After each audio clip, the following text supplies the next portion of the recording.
Good morning అండి. ఈ సిరీస్లో మనము శాతవాహన డైనెస్టీ కోసం చూద్దాము. ప్రీవియస్గా ఇండియన్ ఏషియన్ హిస్టరీ ఉంది కదండి, దాంట్లో కూడా మనకి శాతవాహనస్ గురించి ఉంటుంది. అండ్ నేను దాంట్లో అయితే కనుక కవర్ చేయలేదండి, బికాస్ ఇది టాపిక్ ఏదైతే ఉందో అది మనకి ఇండియన్ హిస్టరీలోని as well as AP Asian హిస్టరీలో రెండిట్లో కూడా మనకి టాపిక్ ఉంది కాబట్టి సపరేట్గా నేను దీనికి ఆడియో చేయడం అనేది జరిగిందండి. ఇప్పుడు మనం శాతవాహన డైనెస్టీ కోసం చూద్దాము. భారతదేశంలో క్రీస్తు పూర్వం 200 నుంచి క్రీస్తు శకం 300 వరకు ఉన్న కాలాన్ని శాతవాహనుల కాలం అని అంటాము. వీరినే ఆంధ్ర శాతవాహనులు అని కూడా అంటామండి. మౌర్య సామ్రాజ్యం పతనానంతరం దక్షిణ పథంలో మహోన్నతంగా కొనసాగిన సామ్రాజ్యం ఆంధ్ర శాతవాహన రాజ్యం. శాతవాహన అను పదం వంశనామంగా, ఆంధ్ర అను పదం జాతి నామంగా వాడుకోవటం వలన వీరికి ఆంధ్ర శాతవాహనులు అని పేరు వచ్చింది. కృష్ణా, గోదావరి నదుల మధ్య గల ప్రాంతాల్లో నివసించే ప్రజలను ఆంధ్రులుగా వ్యవహరించేవారు. వీరిని గురించి ఐత్రేయ బ్రాహ్మణంలోని మత్స్యయుగ వాయు పురాణాల్లోనూ, అశోకుని శిలాశాసనాలు, నాసిక్, నానఘాట్, హతిగుంఫ శాసనాల్లోనూ, కన్హేరి గుహా శాసనాల్లోనూ, కథ సరిత్సంగగరంలోనూ ప్రస్తావించడం జరిగింది. మెగస్థెనిస్, ప్లీనీ రచనల నుంచి వీరికి సంబంధించిన సమాచారం లభ్యమైంది. దీనిని బట్టి ఆంధ్ర శాతవాహనులు చరిత్ర చాలా ప్రాచీనమైనదని తెలుస్తుంది. మగధను పాలిస్తున్న కణ్వ వంశపు చివరి రాజైన సుశర్మను ఓడించి శ్రీముఖ శాతవాహనుడు శాతవాహన రాజ్యాన్ని నెలకొల్పాడు. శాతవాహనుల పాలన క్రీస్తు పూర్వం 231లో మొదలై క్రీస్తు శకం 225లో ముగిసిందని చాలామంది అంగీకరించారు. దక్షిణ రాజ్యాలను సంఘటితపరిచి మరికొన్ని ఉత్తరాది ప్రాంతాలను జయించి మహాసామ్రాజ్య నిర్మాణం చేసి తమ రాజ్యాన్ని విదేశీ దండయాత్రల నుంచి రక్షించిన గొప్పతనం ఆంధ్ర శాతవాహనులదే. శాతవాహనుల రాజధాని ఒకటి ప్రతిష్టానపురం అంటే పైఠాన్ కాగా, రెండవది ధాన్యకటకము అమరావతి.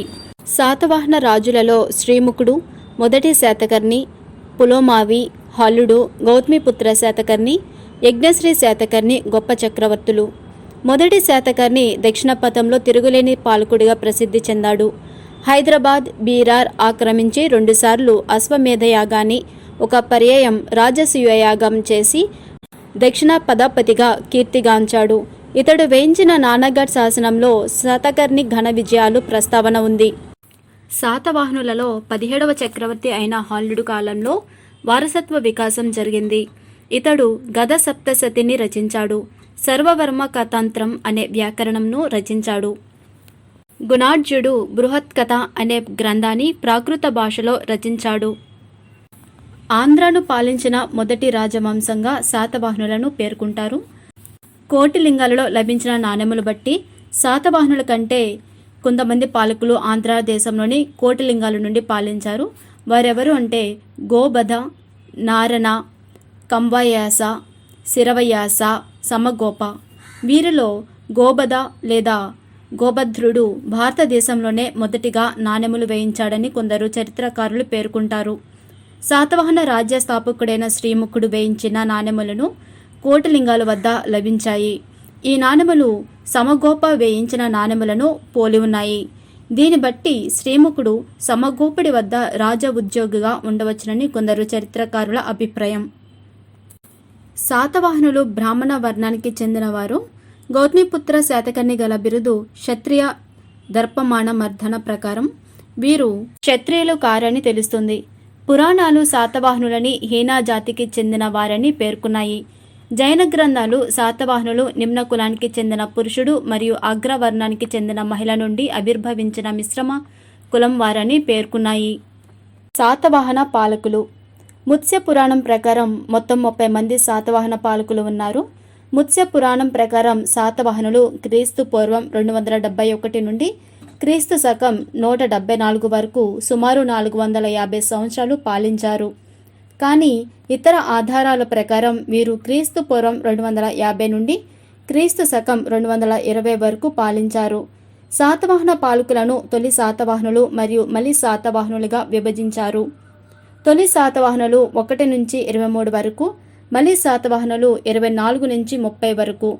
శాతవాహనులో అందరికంటే గొప్పవాడు గౌతమిపుత్ర శాతకర్ణి. తొలి శాతవాహనులో గొప్పవాడు 1వ శాతకర్ణి, 3వ రాజు. మలి శాతవాహనుల గొప్పవాడు యజ్ఞశ్రీ శాతకర్ణి 27వ రాజు.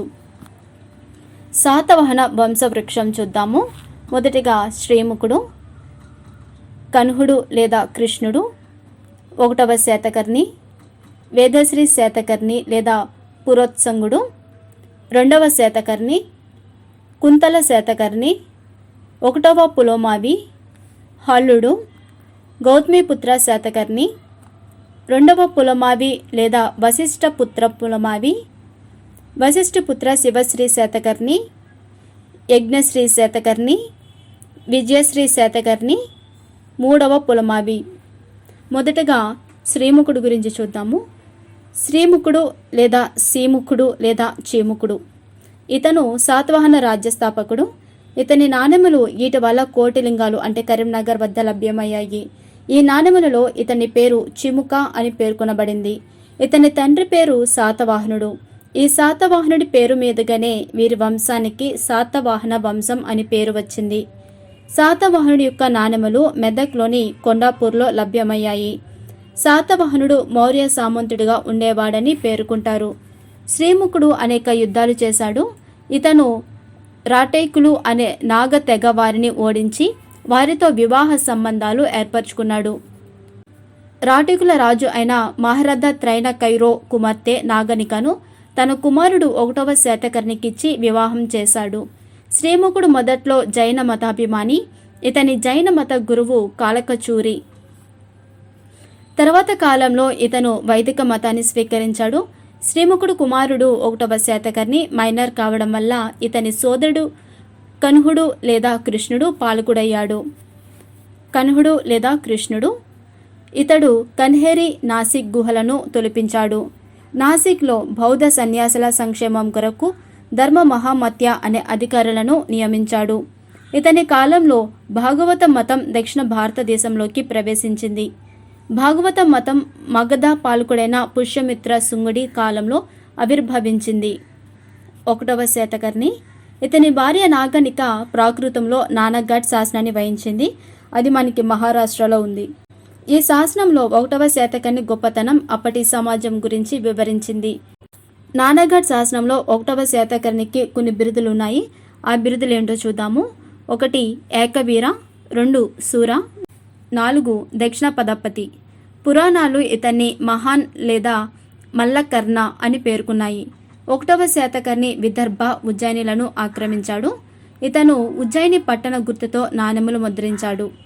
ఇతని సమకాలికల పాలకులు పుష్యమిత్ర శుంగుడు మగధ, ఖారవేలుడు కళింగ, డెమిట్రయిస్ ఇండో గ్రీక్ అంటే వాయువ్య భారత్. ఇతను కళింగ కారవేలుడిపై దండెత్తి తన సామ్రాజ్యాన్ని తూర్పు భారతదేశం వైపు విస్తరించినట్లుగా చోళ కళింగ జాతక ద్వారా తెలుస్తుంది. 1వ శాతకర్ణి మొదటిగా వైదిక సాంప్రదాయాలను పాటించి 1 రాజసూయాగం, 2 అశ్వమేధయాగాలను నిర్వహించాడు. ఇతను తొలిసారిగా బ్రాహ్మణులకు పన్ను మినహాయింపు భూములను దానంగా ఇచ్చాడు. ఇతను వైవాహిక సంబంధాల ద్వారా సామ్రాజ్య విస్తరణకు కృషి చేసిన మొదటి శాతవాహన రాజు. వేదశ్రీ శాతకర్ణి లేదా పునోత్సుంగుడు ఇతని కాలంలో కళింగ కారవేలుడు బట్టిప్రోలుపై దాడి చేశాడు. 2వ శాతకర్ణి ఇతను అత్యధికంగా 56 సంవత్సరాలు పరిపాలించాడు. ఇతను సాంచి స్తూపానికి దక్షిణ తోరణం నిర్మించాడు. పుష్యమిత్ర శుంగుడి మరణానంతరం ఇతను విదిశాను ఆక్రమించాడు. యుగ పురాణం ప్రకారం ఇతను మగధ మరియు కళింగ ప్రాంతాలను కూడా పాలించాడని తెలుస్తుంది. 2వ శాతకర్ణి ఉత్తర భారతదేశంలో రాజ్య విస్తరణ చేసిన మొదటి దక్షిణ భారతదేశ రాజుగా పేర్కొంటారు. ఇతని తర్వాత లంబోదరుడు, అప్పిలకుడు, మేఘస్వాతి మొదలగు వారు పాలించారు. కుంతల శాతకర్ణి ఇతను 13వ రాజు. ఇతని బిరుదు విక్రమార్క. ఇతని కాలంలో సంస్కృతం అభివృద్ధి చెందింది.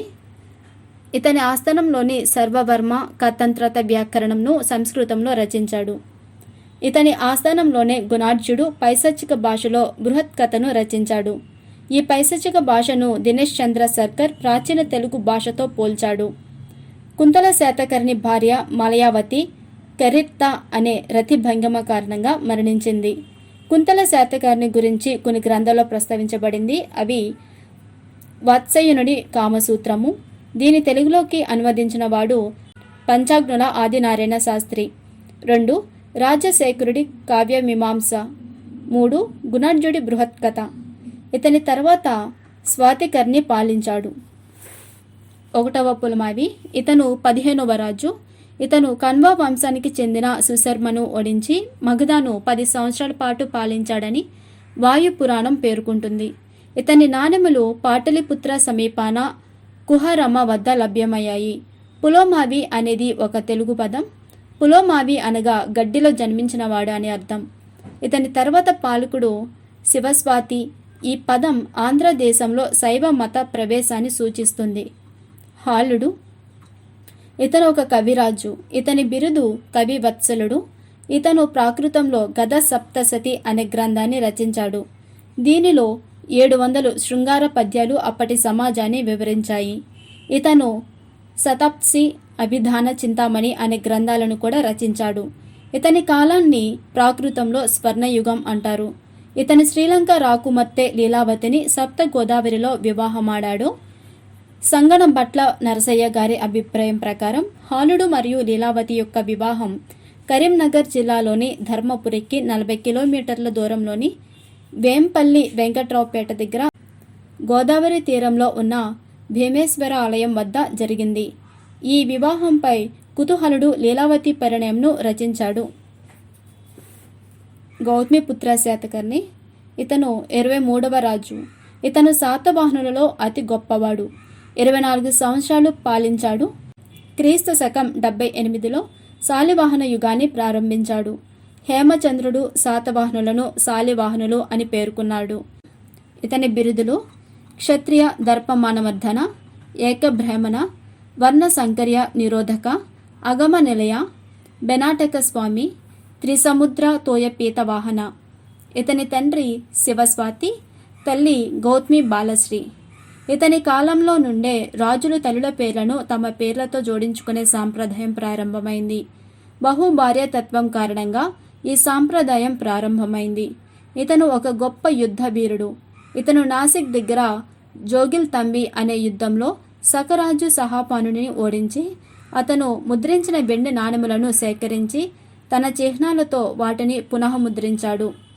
ఇతను సౌరాష్ట్ర అంటే గుజరాత్, అనూప అంటే మధ్యప్రదేశ్, కుకురా తూర్పు రాజస్థాన్, అపరాంత ఉత్తర మహారాష్ట్ర, అవంతి ప్రాంతాలను ఆక్రమించాడు. ఇతని సేనాపతి శివగుప్తుడు. ఇతని కాలంలో శాతవాహన రాజ్యం బాగా విస్తరించింది. ఇతని రాజ్య సరిహద్దులు ఉత్తర సరిహద్దు పుష్కర్ ప్రస్తుతం ఉన్న రాజస్థాన్, దక్షిణ సరిహద్దు బనావాసి ప్రస్తుతం ఉన్న తమిళనాడు కడలూరు, తూర్పు సరిహద్దు బంగాళాఖాతం లేదా కళింగ, పశ్చిమ సరిహద్దు అరేబియా లేదా వైజయంతి. ఇతను వైదిక సాంప్రదాయాలను పాటించడంతో పాటు బౌద్ధ మతాన్ని కూడా ఆదరించాడు.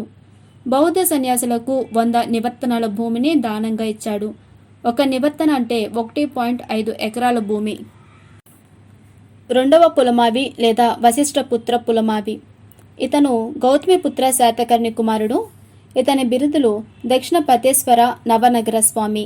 ఇతని కాలంలో గౌతమిపుత్ర శాతకర్ణి తల్లి గౌతమి బాలశ్రీ ప్రాకృతంలో నాసిక్ శాసనాన్ని వహించింది. ఈ శాసనంలో గౌతమిపుత్ర శాతకర్ణి యొక్క విజయాల గురించి వివరించబడింది. సహాపానుని అల్లుడు వృషభదత్తుని గూర్చి కూడా ఈ శాసనంలో పేర్కొనబడింది.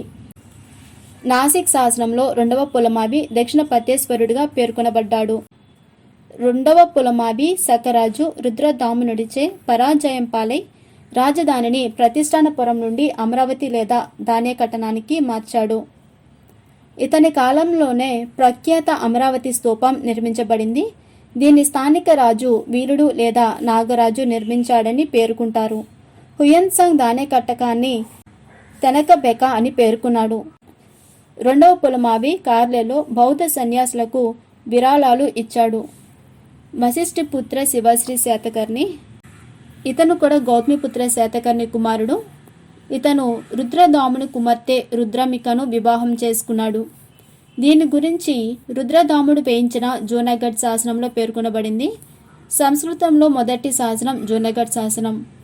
ఇతను ద్విభాష లేదా 2 భాషలతో అంటే ప్రాకృతం మరియు తమిళంతో కూడిన నాణెములను ముద్రించిన తొలి శాతవాహన రాజు.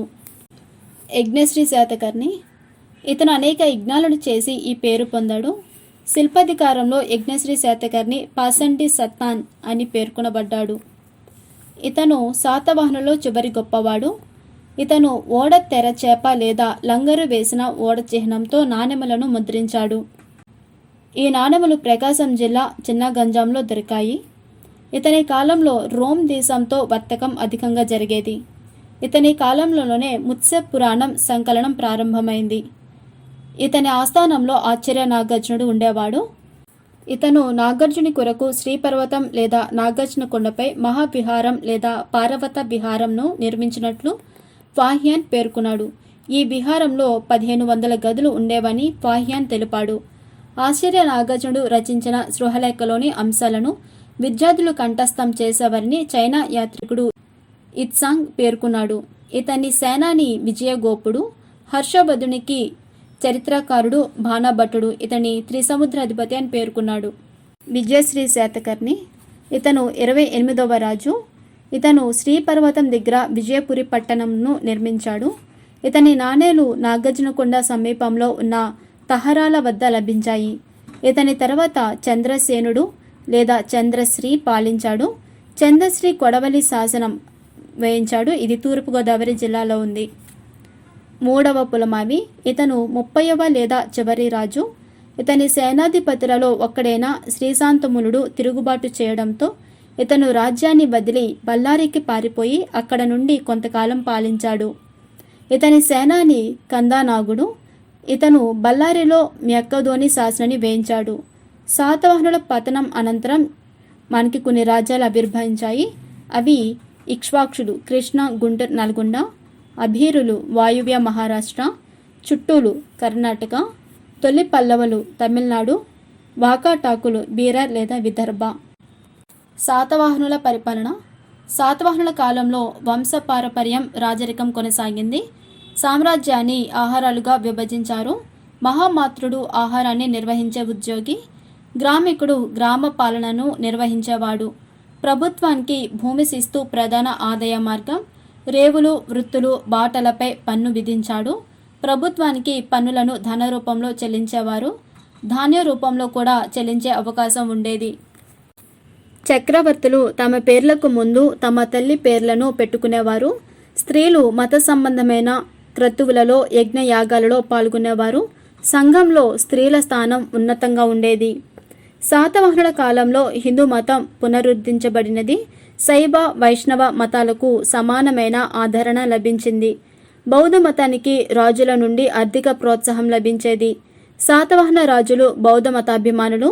ఆంధ్రదేశంలో అమరావతి, భట్టిప్రోలు, నాగార్జునకొండ, జగ్గయ్యపేటలో బౌద్ధ చైత్యాలు, స్తూపాలు, అరమాలను నిర్మించారు. శాతవాహన రాజులు భాషా సారస్వతాలకు ఎనలేని సేవ చేశారు. వారిలో చాలామంది స్వయంగా కవులు, మరికొందరు కవి పండిత పోషకులు. ప్రాకృత, సంస్కృత భాషలను పోషించారు. ఆచార్య నాగార్జునుడు సృహలేఖ, ఆరోగ్యమంజరి, రసరత్నావళి అను గ్రంథాలను రచించాడు. నాటి ప్రజల ముఖ్య జీవనాధారం వ్యవసాయం. రేవు పట్టణాలను వారు అభివృద్ధి చేశారు. పరిశ్రమలు, వృత్తి పనులు అభివృద్ధి చెందాయి. నాటి ప్రజలు వెండి, బంగారం నాణేలను, మిశ్రమ లోహ నాణేలను వాడినారు. శాతవాహనుల ఆర్థిక వ్యవస్థ పటిష్టంగా ఉండేది. దేశీయ, విదేశీయ వాణిజ్యం విరవిగా సాగింది. పైథాన్ అంటే ప్రతిష్టానపురం, గోవర్ధన్, ధాన్యకటకం, విజయపురి నాటి ముఖ్యమైన వాణిజ్య కేంద్రాలు.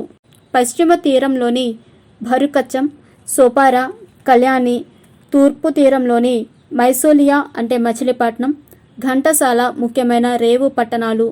విదేశాలకు రాగి, చందనం, దంతాలు, పట్టు, నూలు వస్త్రాలు ఎగుమతి చేసి బంగారం, వెండి లోహాలను దిగుమతి చేసుకునేవారు. శాతవాహనుల పరిపాలన గురించి నాసిక్ శాసనంలో పేర్కొనబడింది. వీరి పరిపాలన మౌర్యుల పరిపాలన పోలి ఉండేది.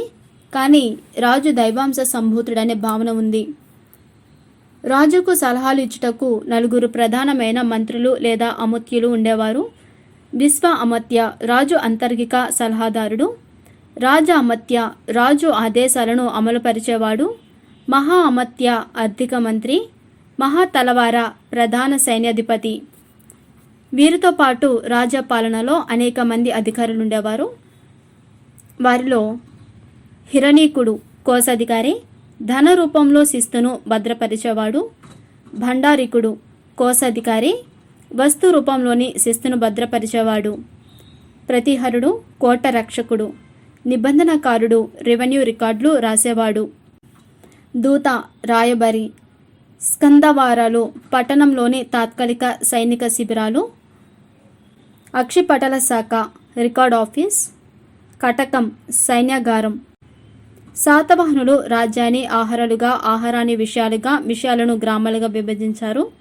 రాజ్యం అధిపతి రాజు, ఆహారం అంటే కుమారమత్య రక్త సంబంధికులు లేదా కుమారులు.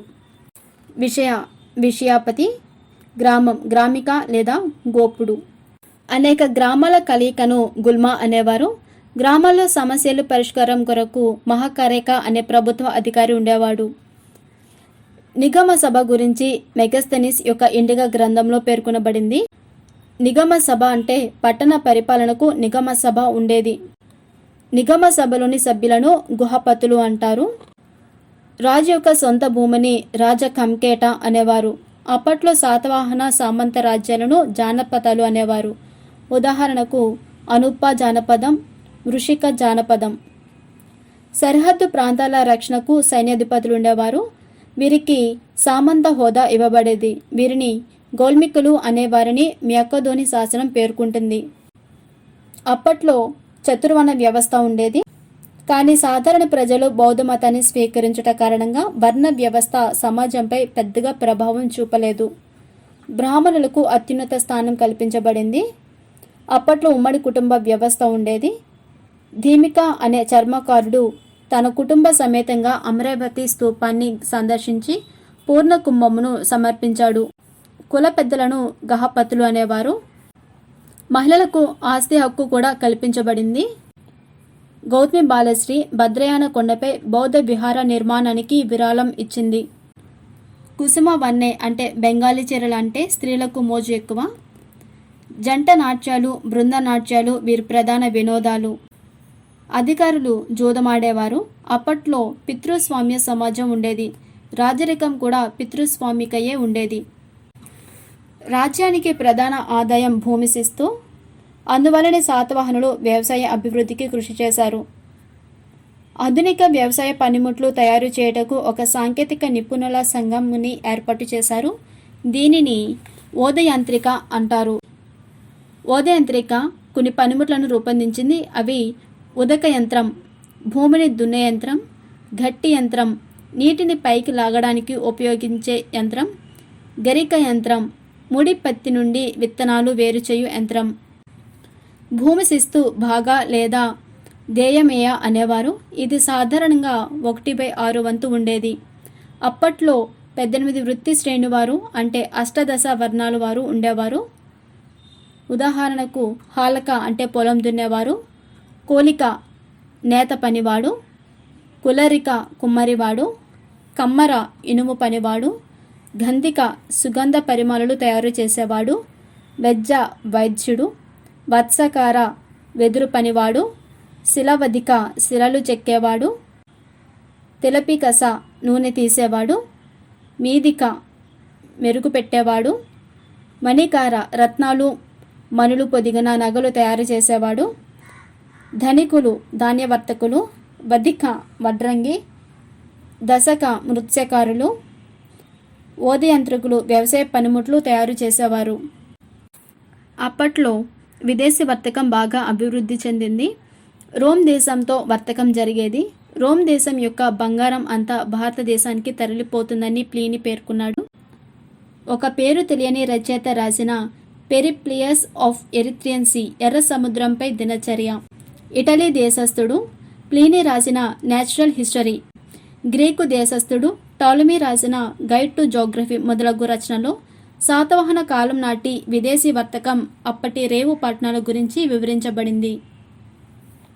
విదేశీ వర్తకం లేదా సుదూర ప్రయాణాలు చేసి వర్తకం చేసే వారిని సార్ధవాహకులు అంటారు. స్వదేశీ వర్తకం కూడా బాగా అభివృద్ధి చెందింది. స్వదేశీ వర్తకులు సంఘాలుగా ఏర్పడేవారు. ఈ సంఘాలనే నిభయ లేదా నికయ లేదా నిగమ అనేవారు. ఈ సంఘాలు నిర్వహించే సమావేశాన్ని గోష్ఠి అనేవారు. గోష్ఠి అధ్యక్షకుడు శెట్టి. శాతవాహనుల కాలంలో అత్యధికంగా సీసం నాణెములు ముద్రించబడ్డాయి. పోటీన్ అనే మిశ్రమ లోహ నాణెములు కూడా ముద్రించారు. బంగారు నాణెములు సువర్ణాలు, వెండి నాణెములు కర్షపణాలు. ఒక బంగారం నాణె 35 వెండి నాణెములతో సమానము. అప్పట్లో వడ్డీ వ్యాపారం బాగా అభివృద్ధి చెందింది. అప్పట్లో శాతవాహనుల యొక్క ముఖ్య ఓడరేవులు బరుకచ్ లేదా బ్రోచ్ గుజరాత్లో ఉంది. పశ్చిమ తీరంలో ఇతర ఓడరేవులు కళ్యాణి సోపారా. తూర్పు తీరంలో ఓడరేవులు మైసోలియా, అరికమేడు, కోరంగి, ఘంటసాల, చిన్నగంజం. శాతవాహన కాలంలో ప్రధాన ప్రయాణ సాధనం ఎడ్ల బండి. శాతవాహన కాలంలో దేశీయ వ్యాపారంలో పేరు పొందిన నగరాలు చూద్దాము. గూడూరు సన్నని బట్టలు, వినుకొండ లోహ పరిశ్రమ, పల్నాడు వజ్ర పరిశ్రమ, గుంటుపల్లి ఇనుము రాగి పరిశ్రమ, కొండాపూర్ ఇనుము పరిశ్రమ, కరీంనగర్ ఉక్కు పరిశ్రమ. శాతవాహన కాలంలో ప్రధాన ఎగుమతులు సుగంధ ద్రవ్యాలు, మనులు, ముత్యాలు, పట్టు వస్త్రాలు, సన్నని పట్టు నెసలలు. శాతవాహన కాలంలో ప్రధాన దిగుమతులు వెండి, బంగారం, వైన్. శాతవాహనుల కాలంలో వైదిక, జైన, బౌద్ధ మతాలు వ్యాప్తి చెందాయి. వైదిక మతం గురించి చూద్దాము. శాతవాహన రాజులు వైదిక మతాన్ని పాటించగా రాణులు బౌద్ధ మతాన్ని ఆదరించారు. శాతవాహన రాజు కన్హుడి కాలంలో భగవత మతం దక్షిణ భారతదేశంలోకి ప్రవేశించింది. నాగనిక యొక్క నానాగఢ్ శాసనంలో అనేక మంది వైదిక దేవుల గురించి పేర్కొనబడింది. హలుడు తన గద సప్తశతిలో అనేక విష్ణు కథలు పేర్కొన్నాడు. దీంతోపాటు అనేక శైవ దేవుళ్ళు గురించి, రాధాకృష్ణుడు ప్రయాణ గాథల గురించి పేర్కొన్నాడు. గద సప్తశతి పుస్తకం శివుని ప్రార్థనతో ప్రారంభమవుతుంది. ఆంధ్రదేశంలో అతి ప్రాచీన శివలింగం చిత్తూరు జిల్లాలోని గుడిమల్లంలో లభించింది. ఇది శాతవాహనుల కాలం నాటిది. ఇష్ట దైవాలను, పురాణ పురుషులను పూజించే పౌరాణిక మతం వీరి కాలంలోనే ప్రారంభమైంది. జైన మతము. శాతవాహన రాజ్య స్థాపకుడైన శ్రీముఖుడు మొదట్లో జైన మతాభిమాని. అశోకుని మనవడు సంప్రతి జైన అశోకుడు వడ్డయాన కొండపై జైన బసది నిర్మించాడు. ఆంధ్రదేశంలో మొట్టమొదటి జైనాచార్యుడు కొండాచార్యుడు. ఇతను సమయసారం అనే గ్రంథాన్ని రచించాడు. అప్పట్లో కరీంనగర్ జిల్లాలో మునుగల గుట్ట ఒక ప్రముఖ జైన క్షేత్రం. శాతవాహన ఆస్థానంలోని 52 మంది సేనాధిపతులు తమ పేర్ల మీదుగా 52 జైన దేవాలయాలను నిర్మించారని జనప్రభ సూరి యొక్క కల్ప ప్రదీప ప్రకారం తెలుస్తుంది. బౌద్ధ మతం. రాణులు, వర్తకులు, సాధారణ ప్రజలు బౌద్ధ మతాన్ని పాటించారు. వర్తకులు బౌద్ధ మతాన్ని పాటించడం వల్ల ఇది అత్యంత ధనిక మతంగా మారింది. ఆంధ్రదేశంలో మొట్టమొదటి బౌద్ధాచార్యుడు మహాదేవ భిక్షువు. ఇతను బుద్ధుని జీవిత ఘట్టాలకు సంబంధించిన చిహ్నాలను పూజించే చైత్యకవాదం అనే సాంప్రదాయాన్ని ప్రవేశపెట్టాడు. వాస్తు శిల్పకళ చూద్దాము. బౌద్ధమతం కారణంగా శాతవాహన కాలంలో వాస్తు శిల్పకళ అభివృద్ధి చెందింది. వాస్తు శిల్పకళలో భాగంగా స్తూపాలు, విహారాలు, చైత్యాలు నిర్మించబడ్డాయి. స్తూపం అంటే అవశేషాలపై నిర్మాణాలను స్తూపాలు అంటారు. స్తూపాలు 3 రకాలుగా విభజించబడ్డాయి. ఉద్దేశిక స్తూపాలు, ధాతుగర్భ స్తూపాలు, పరిభోజక స్తూపాలు. ఉద్దేశిక స్తూపాలంటే బుద్ధునిపై భక్తి భావాలను వెల్లడిస్తూ నిర్మించిన స్తూపాలు. ధాతుగర్భ స్తూపాలంటే బుద్ధుని అవశేషాలపై నిర్మించబడిన స్తూపాలు. అశోకుడు ఉత్తర భారతదేశంలో 12 ధాతుగర్భ స్తూపాలను తొలగించాడు. వీటిలో ఉన్న బుద్ధుని అవశేషాలను సేకరించి వాటిని భారతదేశమంతా పంపి 84,000 స్తూపాలను నిర్మించాడు.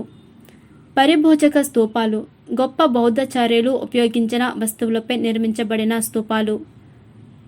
అమరావతి స్తూపం లేదా మహాచైత్యం. స్తూపాన్ని వేదికలతో విస్తరిస్తే దానిని మహాచైత్యం అంటారు. ఉదాహరణ అమరావతి చైత్యం. అమరావతి స్తూపం శాతవాహనుల రాజు 2వ పులమావి కాలంలో నిర్మించబడింది. దీన్ని స్థానిక రాజు వీలుడు లేదా నాగరాజు నిర్మించాడని పేర్కొంటారు. అమరావతి స్తూపం 1.5 మీటర్లు ఎత్తైన వృత్తాకార వేదికపై ఉంది. స్తూపానికి 4 వైపులా విస్తరించబడిన వేదికలున్నాయి. ప్రతి వేదికపై 5 ఆయక స్తంభాలు ఉన్నాయి. ప్రతి ఆయక స్తంభంపై గౌతమ బుద్ధుని జీవిత ఘట్టానికి సంబంధించిన చిహ్నాలున్నాయి. ఉదాహరణకు తామర బుద్ధుని జన్మ, గుర్రం బుద్ధుడు ఇంటిని విడిచిపెట్టుట, రావి చెట్టు జ్ఞానోదయమవుట, చక్రం మొదటి బోధన, స్తూపం బుద్ధుడు మరణించుట. 1797లో కల్నల్ క్యాలిన్ మెకంజీ అమరావతి స్తూపాన్ని కనుక్కున్నాడు. విహారం బౌద్ధ సన్యాసుల విశ్రాంతి మందిరాలను విహారాలు అంటారు. ఇవి సాధారణంగా చతురస్రాకారంలో ఉంటాయి. వీటికి మధ్యలో మధ్యశాల ఉంటుంది. మధ్యశాలకు 2 వైపులా లేదా 3 వైపులా విశ్రాంతి గదులుంటాయి. ప్రతి 15 రోజులకొకసారి మధ్యశాలలో బౌద్ధ సన్యాసులు ఉపోషద సమావేశాలు నిర్వహించేవారు. అంటే అమావాస్య పౌర్ణమి రోజులలో. చైత్యం బౌద్ధ సన్యాసుల ప్రార్థనా మందిరాన్ని చైత్యం అంటారు. ఇవి సాధారణంగా దీర్ఘచతురస్రాకారంలో ఉంటాయి. చైత్యానికి కుడి ఎడమ వైపుల స్తంభాలుంటాయి. ఈ రెండింటి మధ్య ప్రార్థన చేసేవారు. ఆంధ్రదేశంలో అతి ప్రాచీన చైత్యం గుంటుపల్లి. ఇది పశ్చిమ గోదావరి జిల్లాలో జీలకర్రగూడెంలో ఉంది. గుంటుపల్లి చైత్యంను మౌర్యుల కాలం నాటి బరాబరా గుహలలో పోల్చుతారు. ఆరామం స్తూపం, విహారం, చైత్యం, విద్యాలయం ఒకే చోట ఉంటే ఆ ప్రాంతాన్ని ఆరామం అంటారు. ఉదాహరణ కడపలోని నందలూరు. చిత్రలేఖనం శాతవాహనుల కాలంలో చిత్రలేఖనం కూడా అభివృద్ధి చెందింది. అజంతా గుహల్లో 9, 10 గుహలోని చిత్రలేఖనం శాతవాహనులకు చెందినది. ఈ గుహల్లోని జాతక కథల్లోని బుద్ధుని జీవిత ఘట్టాలకు చిత్రలేఖనంగా చెక్కారు. ఉదాహరణకు 10వ నెంబర్ గుహలో షడంత జాతక కథ లేదా శ్వేతగజ జాతక చిత్రలేఖనం గురించి చెక్కబడింది. రాజు రాణి బోధి వృక్షాన్ని పూజిస్తున్నట్లు 15 మంది బృంద నాట్యం చేస్తున్నట్లు చెక్కబడింది. తెలుగు భాష శాతవాహనుల కాలంలోనే తెలుగు భాష ఆవిర్భవించింది. తెలుగులో మొట్టమొదటి పదం నాగాబు అమరావతిలోని ఒక శాసనంలో ఉంది. హాలుని గద సప్తశతిలో 40కు పైగా తెలుగు పదాలు ఉన్నాయి. ఉదాహరణ అందం, అత్త, పొట్ట, అద్దం. పులోమావి అనేది కూడా తెలుగు పదం. పులోమావి అనగా గడ్డిలో జన్మించిన వాడు అని అర్థం. ప్రాకృతం శాతవాహన కాలంలో ప్రాకృతం పరిపాలన వ్యవహార భాషలతో పాటు లిఖిత భాష మరియు రాజభాష. సంస్కృతం కుంతల శాతకర్ణి కాలంలో సంస్కృతం అభివృద్ధి చెందింది. సర్వవర్మ కతంత్ర వ్యాకరణం అనే సంస్కృత వ్యాకరణ గ్రంథం రచించాడు. యజ్ఞశ్రీ శాతకర్ణి సమకాలికంగా ఉన్న ఆచార్య నాగార్జునుడు సంస్కృతంలో అనేక గ్రంథాలు రచించాడు. ఉదాహరణకు మధ్యమిక కారక, రసరత్నకరం, రసరంజని, దశభూమి, ఆరోగ్యమంజరి. ఓకేనండి, ఈ టాపిక్తో మనకి ఏషియంట్ ఇండియన్ హిస్టరీ అయితే కంప్లీట్ అయింది. Please like, share, comment and subscribe. Thank you so much.